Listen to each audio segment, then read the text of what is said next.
안녕하세요. 평범한 애아빠로 살던 40대 가장입니다. 남들 다 그렇듯 대학 나와서 직장 다니다가 한 여자를 만났고 결혼을 했습니다. 순탄하고 순조로운 인생이었죠. 제 와이프가 바람을 피우기 전까지는요. 전 좋은 남편이었고 한 가정의 가장이었고 한 아이의 아빠였습니다. 근데 제 가정이 저도 모르는 사이에 깨지고 있었더군요. 처음 그걸 느꼈던 건 와이프의 하소연 때문이었습니다. 한날 저를 붙잡고 그러더라고요. 나란 존재가 이 세상엔 이제 없는 것 같아. 숨 막혀서 죽을 것 같다고. 애를 안고서 그런 이야기를 하는데 망치로 머리를 한 대 맞은 기분이었습니다. 아무 문제 없이 잘 살고 있다고 생각했는데 내 착각이었다는 생각이 들었죠. 내가 모르는 사이에 와이프의 마음엔 병이 들고 있었고 난 좋은 남편이 아니라 무심하고 무관심한 남편이었구나 하는 반성을 했었습니다. 그래서 배려하려고 했고 더 가정적인 남편이 되기 위해서 노력했습니다. 주말이면 와이프랑 애랑 어디든 같이 나들이 나가려고 했고 와이프가 전업이어도 저녁 먹고 나서 설거지는 늘 제가 했습니다. 주말엔 무조건 외식을 했어요. 와이프한테도 집안일은 하지 말라고 했죠. 그 사람도 쉴 시간이 쉴 날이 필요하니까요. 나들이 못 가는 주말이면 애 데리고 키즈카페 갔다 올 테니까 집에서 좀 쉬면서 낮잠이라도 좀 자라고 하면서 제 나름의 배려를 했습니다. 음식물 쓰레기며 집안에 쌓인 쓰레기 전부 다 제가 버렸고 분리수거도 당연히 전부 다 제가 했습니다. 사연을 들으시는 분들이 당연한 거다, 남들 다 그렇게 산다 하실지 모르겠지만 제 나름대론 정말 노력하면서 살았습니다. 평생 나와 함께 살 사람이 저렇게 힘들다고 하소연을 하는데 남편이 돼서 어떻게든 그걸 이겨낼 수 있게 도와줘야 한다고 생각했으니까요.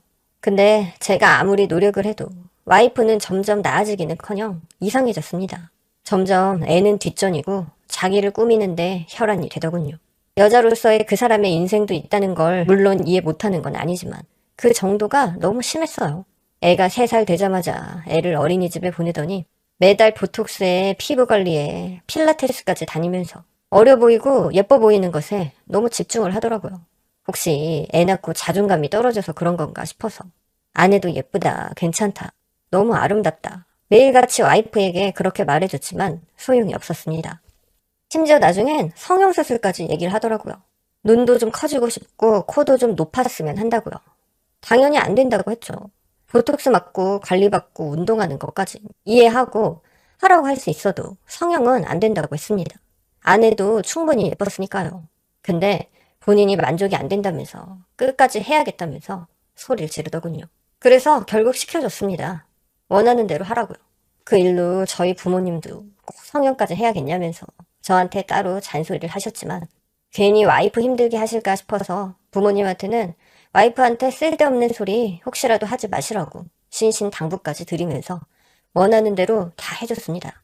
근데 그렇게 다 해주고 나니까 어느 순간부턴가 밖으로 나돌더라고요.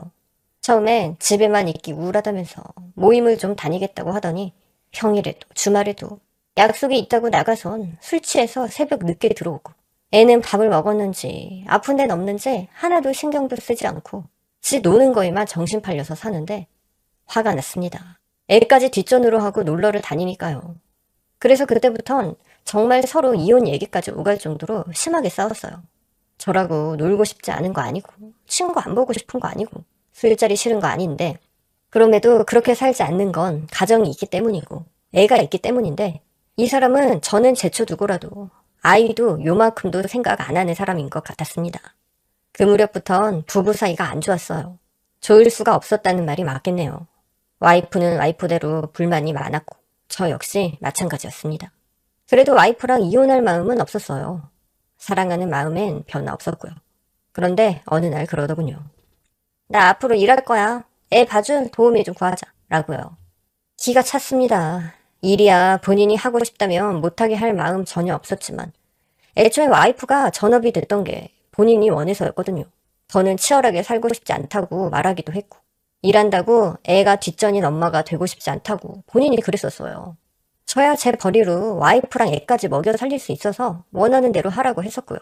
근데 이제 와서 애 보기 싫다면서 나가서 일하겠다는데 그게 고지곧대로 받아들여지지 않았어요. 일한다는 핑계로 또 얼마나 놀러 다닐까 이런 생각만 들더라고요.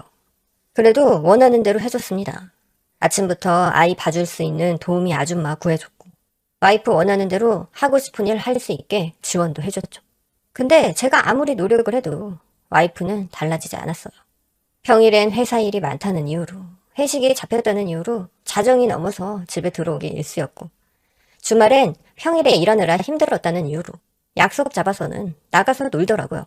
저만 보면 엄마는 언제 오냐며 찾던 아이도 더는 찾아봐야 소용없다 여겼는지 엄마 얘긴 묻지도 않게 됐고요. 미칠 것 같았습니다. 애만 보면 짠한 마음이 들었고 와이프에 대한 미움과 원망이 계속 생겼어요. 그래도 참고 또 참았어요. 우리의 결혼 생활에 큰 위기가 찾아왔구나. 잘 이겨내야겠다라고 생각하면서요. 근데 어느 주말 낮이었습니다. 그날도 역시 와이프는 약속이 있다고 나간 날이었는데 딸이 제 앞에서 딸기 아이스크림 먹으면서 유튜브를 보다가 갑자기 절 보고 그러더라고요. 아빠, 엄마는 삼촌 보러 간 거야? 어? 누구? 삼촌, 키 큰 삼촌. 딸의 그 말에 전 이게 무슨 말이지 싶어서 아무 대답도 못하고 있었어요. 그래도 그럴 게 딸이 삼촌이라고 부를 만한 사람이 없었거든요. 외동인 와이프가 갑자기 남동생이 생겼을 리도 없고 아무리 생각해도 애가 삼촌이라고 말할 사람이 없는데 누굴 말하는 건가 싶더라고요. 그래서 혼자 멍하니 애 말뜻을 생각하고 있는데 제가 아무 대답 안 하니까 애가 다시 물었어요. 아빠, 나도 삼촌이랑 같이 놀고 싶어. 삼촌? 누구 말하는 거야? 엄마랑 같이 놀았던 삼촌. 삼촌이 나 장난감 사준다고 했어. 엄마랑 같이 왔다고? 언제? 저번에 아빠 없었을 때. 딸의 말에 지난주 주말이 떠올랐습니다. 제가 갑자기 일이 생기는 바람에 지난 주말 와이프가 정말 오랜만에 밖에 안 나가고 집에서 애랑 있었거든요. 아무래도 애가 그날을 말하는 것 같았어요. 그때 말곤 주말에 제가 집에 없었던 때가 까마득했으니까요. 그렇게 깨닫고 나서부턴 제 머릿속은 더 복잡해졌습니다. 애가 말하는 삼촌이 누굴까? 와이프가 집에 누굴 데리고 왔던 건가? 그럼 왜 나한테는 아무 말이 없었나? 별의별 생각이 다 들더군요. 그러면서 자꾸만 심장이 두근거렸어요. 기분 나쁠 정도로요. 계속 이상하다는 생각에 뭐가 있다는 예감이 들었거든요. 그래도 그때까진 설마 했습니다. 아닐 거라고, 지나친 생각일 거라고 애써 스스로를 달래면서요. 그리고 그날 밤 늦게 집에 들어온 와이프한테 단도직입적으로 물어봤어요. 애가 무슨 삼촌 얘기를 하던데 누구 얘기하는 거야? 지난주에 집에 누구 데려왔었어? 어? 삼촌? 글쎄, 누구 말하는 거지? 근데 제 질문에 아무렇지 않게 대답해 줄 줄 알았던 와이프가 눈에 띄게 당황하더라고요. 말까지 더듬으면서요. 애가 엄마랑 같이 놀았다고 하던데?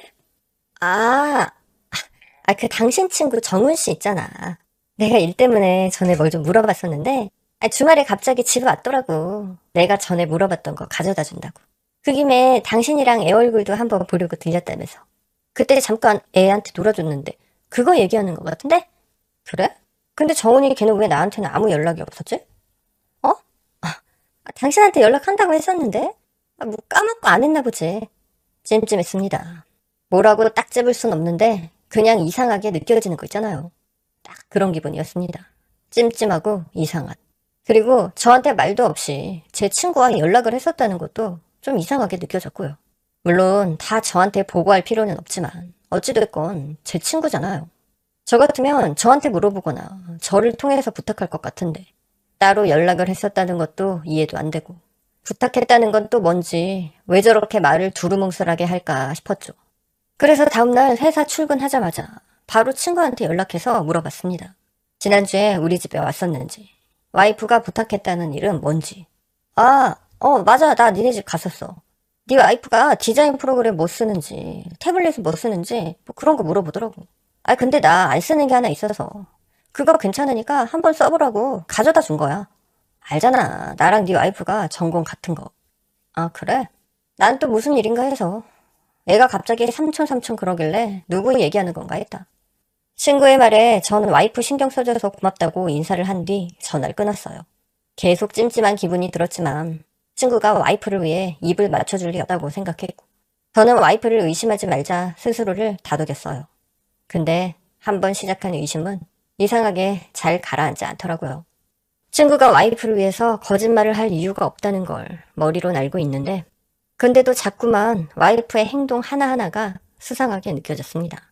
휴대폰을 애지중지 하는 거나, 주말마다 약속이 끊이지 않는 거나, 누굴 만나러 가길래 매번 나갈 때마다 온갖 치장에 향수까지 뿌리고 나가니, 진짜로 남자가 생긴 건 아닌가 싶은 생각이 들더라고요. 그 의심은 작아지긴커녕 날이 갈수록 커졌고요. 그래서 전 제 의심의 결과가 뭔지 한번 보기로 결정했습니다. 와이프가 대체 누굴 만나는지 직접 눈으로 보고 이 의심을 끝내던 이혼을 하던 결정을 하자고 마음을 먹었죠.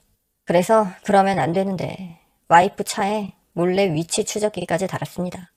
그리고 주말에 약속 있다고 나간 와이프 뒤를 미행했죠. 애는 도우미 아주머니한테 미리 부탁드렸어요. 당연히 와이프 모르게 주말 수당까지 챙겨드리면서요. 그렇게 위치 추적기를 보면서 와이프의 뒤를 쫓고 있는데 아니길 바랬던 제 바램은 모두 무너졌습니다. 와이프 차가 모텔로 들어가더라고요. 그 앞에서 차 세워놓고 한참을 운전대도 못 잡고 앉아 있었습니다. 말문이 막힌다는 게 이런 걸까 설마 했는데 그래도 아닐 거라고 생각했는데 다른 사람도 아닌 내 아내가 바람을 피우고 있었다는 게 믿기 어려웠습니다. 그렇게 몇 시간을 그 앞에 차 세워놓고 있는데 아내가 모텔을 나오더군요. 머리가 젖은 채로 웬 남자의 팔짱을 끼고 웃으면서요. 그리고 남자의 얼굴을 본 순간 전 다시 한번 말을 잃었습니다. 그 옆에 제 친구가 있더라고요. 일 때문에 와이프와 잠깐 연락했었다고 말했던 제 가장 친한 친구가요. 두 사람은 누가 봐도 연인의 모습으로 팔짱을 낀 채 제 차 옆을 지나쳐 갔고 전 그런 둘을 멍하니 바라볼 수밖에 없었습니다. 도저히 차 문을 열 용기가 안 나더라고요. 저 둘 앞에 설 자신도 없었고요. 그렇게 그날 전 집으로 혼자 돌아왔습니다. 와이프는 그때까지도 집에 돌아오지 않았더군요. 손이 떨렸습니다. 어떻게 둘이 눈이 맞았을까? 이게 말이 되는 일인가? 화가 났고 분노했고 솔직한 말로 둘 다 죽이고 싶었어요. 애랑 같이 있지 않았더라면 집안을 때려 부셨을 수도 있었을 것 같네요. 그날 참 많은 생각을 했습니다. 지금 제가 처한 이 상황이 너무 역같고 거지 같은데 당장 그 친구 멱살을 붙잡고 와서 둘 다 내 눈앞에서 어떻게 해버렸으면 좋겠는데 아무리 생각해도 앞으로 어떻게 해야 할지 결론이 안 나더라고요. 둘 다 고소하고 이혼을 하자 싶다가도 애가 받을 상처가 걱정이 되고 이 또한 지나가는 바람이라 생각하고 모른 척 아무 일도 없었던 것처럼 잊고 살까 싶은 생각이 들다가도 도무지 그럴 자신은 없고 그러면서 계속 머릿속에선 둘이 한 침대에 있는 모습이 상상되고 미칠 것 같았습니다. 왜 내가 이렇게 고통을 받아야 하나? 내가 무슨 죄를 지었길래 이런 일을 겪어야 하나? 저 둘은 내가 지금 어떤 마음을 갖고 있건 상관하지 않은 채 좋은 시간을 보내고 있겠지. 그렇게 생각하니까 피가 거꾸로 솟고 돌아버릴 것 같았습니다. 그렇게 한참을 애 재우고 나와서 거실에 앉아 생각하고 있는데 새벽 1시가 좀 넘어서 와이프가 집에 들어오는 소리가 들리더군요. 그리고 와이프 얼굴을 보는 순간 알았습니다. 아무 일도 없었던 것처럼은 절대 못 산다는 걸요. 그러면 안 되는데 얼굴을 보자마자 얼굴에 손을 올렸습니다. 압니다. 저도 폭력 정당화 될 수 없고 제가 와이프를 때린 거 잘못이란 거 압니다. 근데 그 가증스러운 얼굴 보는 순간 여태 내 친구인 그놈이랑 그러다가 왔을 생각을 하니까 열받아서 저도 모르게 손이 나가더라고요. 태어나서 처음이었습니다. 누군가의 몸에 손을 댔던 건요. 누군가의 뺨을 올린 건요. 뭐야? 당신 미쳤어? 갑자기 왜 이래? 너 이 씨땡. 네가 어떻게 그럴 수 있어? 어? 진짜 미쳤어? 갑자기 무슨 소리야? 왜 이러냐고. 모른 척 하지 마. 내가 모르는 것 같아? 나 다 알아. 너 바람 피고 있는 거 다 안다고. 그게 무슨 말이야? 어제도 무슨 얘기를 들었길래 이래? 무슨 얘기? 왜? 뭐 찔리는 게 있긴 있나 보지? 찔리긴 누가? 당신이 갑자기 이렇게 난리를 치니까 그렇지. 난리? 내가 갑자기 난리를 치는 거다?